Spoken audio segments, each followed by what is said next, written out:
Renewable energy sector की बड़ी कंपनियों में से एक सुज़लोन एनर्जी लिमिटेड ने अपने Q1 FY26 यानी कि जून क्वार्टर के रिजल्ट जारी कर दिए हैं। कंपनी के कंसोलिडेटेड नेट प्रॉफिट में इजाफा देखने को मिला है और रेवेन्यू में भी शानदार ग्रोथ रिपोर्ट की गई है। लेकिन अच्छे नतीजों के अलावा कंपनी से जुड़ी एक और बड़ी खबर है और वो खबर है टाटा पावर के साथ हो रही 6000 करोड़ की बड़ी डील की। तो चलिए इस वीडियो में डिटेल में जानते हैं कि कंपनी के जून क्वार्टर के रिजल्ट कैसे रहे हैं, टाटा पावर के साथ क्या बड़ी डील हुई है, मोतीलाल ओसवाल, जेएम फाइनेंशियल और नुवामा जैसी ब्रोकरेज फर्म्स ने सुज़लोन एनर्जी के शेयर पर क्या टारगेट दिए हैं और सबसे अहम बात कंपनी के सीएफओ हिमांशु मोदी के इस्तीफे की खबर का शेयर्स पर क्या असर हुआ है, ये भी जानने की कोशिश करेंगे। सबसे पहले नजर डालेंगे सुज़लोन एनर्जी के जून क्वार्टर के रिजल्ट पर। तो जून क्वार्टर में सुज़लोन एनर्जी का जो नेट प्रॉफिट है वो 324 करोड़ रुपए रिपोर्ट किया गया है, जो पिछले साल 302 करोड़ रुपए था। रेवेन्यू में 55% की जबरदस्त ग्रोथ देखने को मिली है।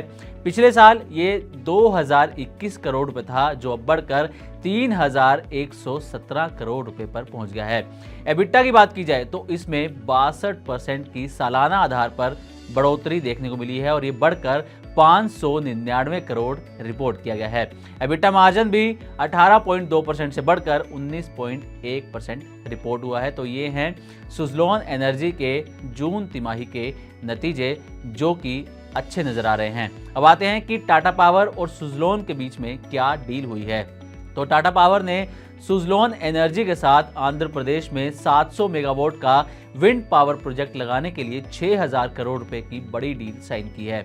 ये project Tata power renewable energy limited यानी कि TPREL और आंध्र प्रदेश सरकार के बीच मार्च 2025 में घोषित 7 गीगावाट के मेगा रिन्यूएबल प्लान का हिस्सा है। अब इस प्रोजेक्ट में क्या खास है, इस पर एक नजर डाल लीजिए।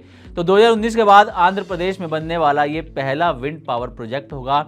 7 गीगावाट रिन्यूएबल एनर्जी प्लान से करीब 49,000 करोड़ रुपए का यहां पर निवेश आएगा। प्रोजेक्ट में S144 Suzlon wind turbine generator लगेंगे, जो भारत सरकार के नए RLMM यानी कि revised list of models and manufacturers guideline के मुताबिक घरेलू कंपोनेंट से बनते हुए नजर आएंगे। ये टरबाइन सुज़लोन के आंध्र प्रदेश प्लांट में बनेंगे, जिसे 2024 में फिर से शुरू किया गया था। अब एक सवाल ये उठता है कि इस डील से सुज़लोन को क्या फायदा होगा, तो इस पर भी एक नजर डाल लेते हैं। तो 700 मेगावाट के ऑर्डर से सुज़लोन की ऑर्डर बुक यहाँ पर मजबूत होती हुई नजर आएगी, साथ ही प्रोडक्शन उपयोग को भी यहाँ पर बढ़ावा मिलेगा। इसी के साथ अगले क्वार्टर के नतीजों पर भी पॉजिटिव असर हो सकता है और उसमें भी रेवेन्यू, नेट प्रॉफिट ये कंपनी का बढ़ सकता है। इसके अलावा ग्रीन एनर्जी सेक्टर में ग्रोथ की जो संभावना है, पॉसिबिलिटीज हैं, वो और ज़्यादा मजबूत हो जाएंगी। तो ये तो हुई डील की बात और सुज़लोन एनर्जी के रिजल्ट। अब आते हैं कि सुज़लोन पर ब्रोकरेज फर्म्स क्या कहती हैं रिजल्ट के बाद। सबसे पहले बात करते हैं मोतीलाल ओसवाल की।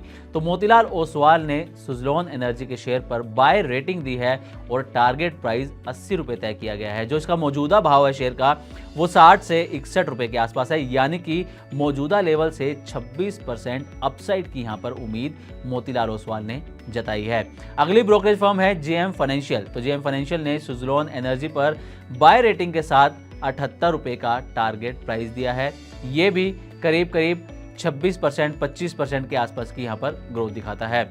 नुवामा की बात करें तो नुवामा ने सुज़लोन पर होल्ड की रेटिंग दी है और टारगेट प्राइस 67 रुपए तय किया है, और जो कि मौजूदा वक्त में 60 से 61 रुपए के आसपास है, यानी कि ज़्यादा तेजी की उम्मीद नहीं जताई है।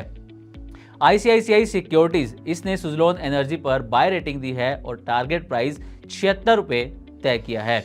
तो ये तो बात हुई सुज़लोन एनर्जी के जून क्वार्टर के रिजल्ट, टाटा पावर के साथ हुई 6000 करोड़ की डील और सुज़लोन शेयर पर ब्रोकरेज फर्म्स की रिपोर्ट की।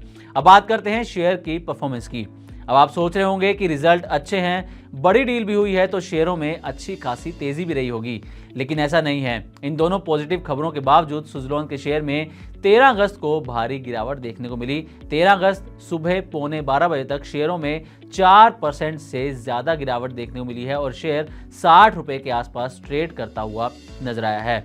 अब सबसे बड़ा सवाल ये भी है कि जब रिजल्ट अच्छे हैं, 6000 करोड़ की बड़ी डील भी हुई है, तो फिर शेयरों में गिरावट क्यों है? तो आपको बता दें कि इसके पीछे जो एक बड़ी वजह मानी जा रही है वो है कंपनी के चीफ फाइनेंस ऑफिसर यानी कि CFO हिमांशु मोदी का इस्तीफा देना।